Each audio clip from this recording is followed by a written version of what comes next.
roughly, 7, 8 years ago, I was standing outside one night, about 2:30 in the morning, and 18 years prior to that, I had lost 2 children in a car accident. So I carried a lot of years of pain, a lot of years of grief. The 2:30 in the morning, it was on the day that one of my daughters that crossed over, she was 12 years old at the time, and it was her birthday. And I'll never forget it. I'm standing out in my little courtyard. And if you have ever felt emotionally so sad, but you couldn't make tears, that's the state of mind that I was in. I was still wrestling with the battle of, is there a God? Does God exist? Or the force, whatever term you want to assign. I believed in it, but yet I wasn't sure. Several minutes went by and I heard crying. And I went, okay, somebody's hurting one of the neighbors or somebody's sick. So I got up on my chair and looked over my little courtyard wall. There was nobody externally crying. And I got back down off the chair. In my little courtyard is a big eucalyptus tree. And when I do my gratitude prayers and I say good morning, or I want to have my God talks, I look into that tree, because that tree is the physical symbol of, okay, God's in that tree. So I've got something physical to look at while I'm communicating from court. I realized I was hearing crying in, people hear about the mind's eye. I'm going to call it the mind's ear. I could hear it in my mind's ear. I instantly realized it was God. I'm going to tear up a little bit. It was God crying.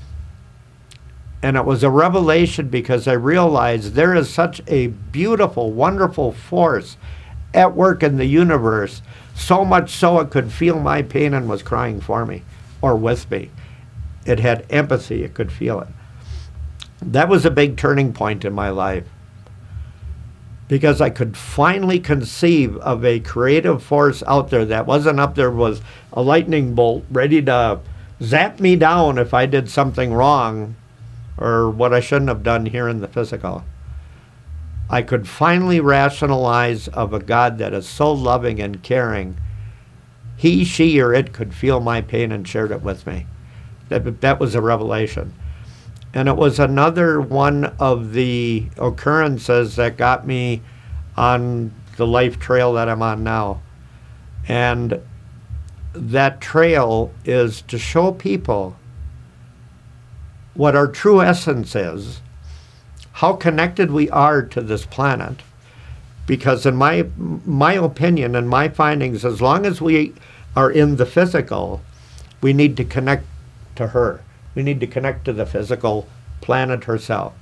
She is our our strength. We are so much a part of her. Once we are connected and grounded to her, that's when we can do so much external work and other work, because we're part of her.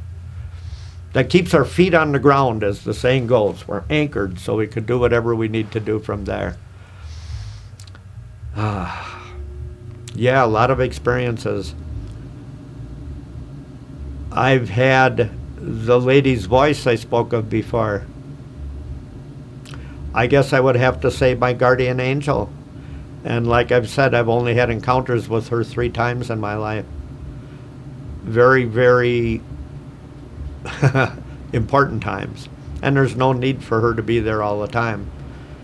A neat story that goes along with the God epiphany, when I had that experience where I could see, feel, and hear God cry with me and for me.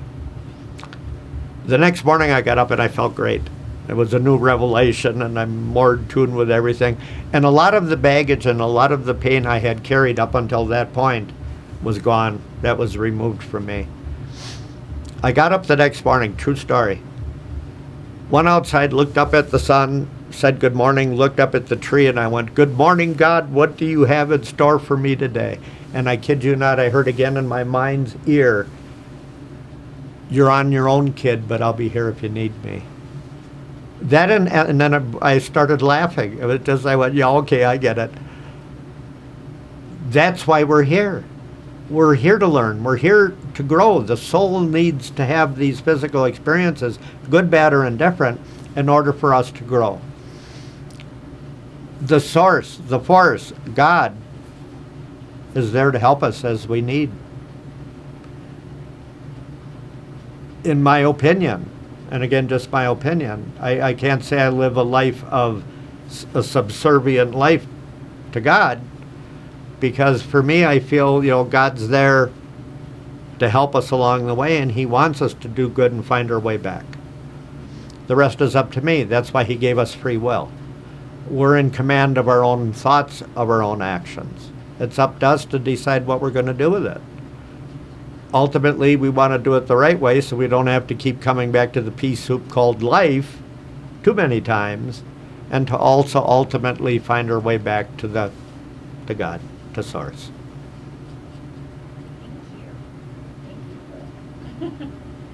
Make sense? Yeah.